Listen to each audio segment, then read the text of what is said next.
In Money Watch, as more businesses require employees to be vaccinated, many Americans are now seeking medical exemptions.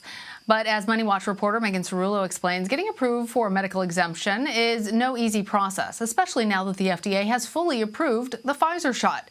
Megan joins me now to discuss. Hey there, Megan. So can you explain how exemptions from a vaccine mandate works? Is it a matter of getting a doctor's note? Hi, Lana. There are two groups of exemptions from mandates. Workers can request religious exemptions and medical exemptions.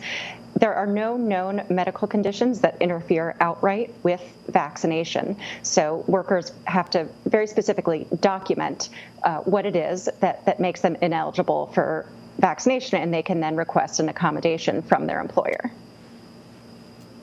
So what are some of the medical conditions that might make someone ineligible for vaccination, and what conditions don't apply?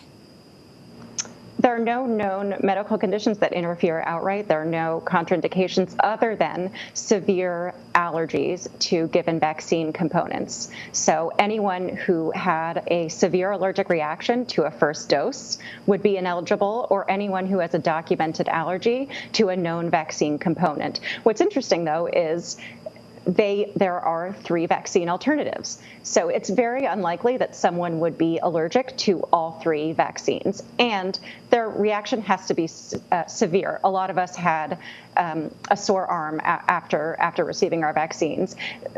A worker would have to show that they had trouble breathing, for example. That would qualify as a severe reaction. And the other part of that, we've heard people say that they don't want to get it because they are pregnant, or they would like to get pregnant, or they have a peanut allergy. And we know from the doctors that we've spoken to that they believe that people in all of those categories should, in fact, get vaccinated. Are there any other excuses that people are trying to put forward that simply don't fly? Right. You asked what conditions would not qualify an individual for medical exemption, similar to the religious belief exemption. Simply saying, I believe in God is not going to get you an exemption. Saying you have a peanut allergy is irrelevant because there are no peanuts in these vaccines.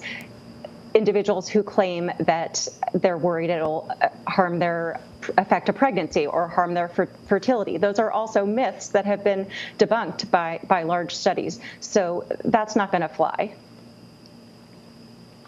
So if you are in the very rare case where you actually do qualify for a medical exemption from the vaccine, can employers still mandate testing, mask wearing? Is there any limitation then once you get an exemption on other conditions that an employer can put on you to make sure that workplace stays safe?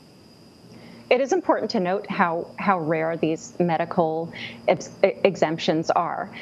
Under Biden's rule, for example, companies that employ 100 or more workers must require vaccination or else require workers to test weekly. So an individual who does not want to take the vaccine for whatever reason, religious, medical, or otherwise, can instead decide that they want to test weekly. However, companies have the right to set the terms and condition of employment, and if a company does have a true vaccine mandate with no testing option, if a worker does not qualify for a medical exemption or a religious exemption, they can be terminated legally.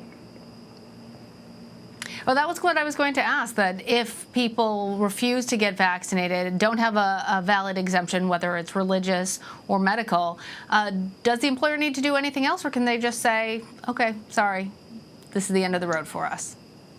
They can. If there's no built-in accommodation like testing and the worker doesn't meet the threshold for receiving a medical or religious vaccination, the company is within their right to fire that employee. All right, Megan, thank you. Thanks, Lana.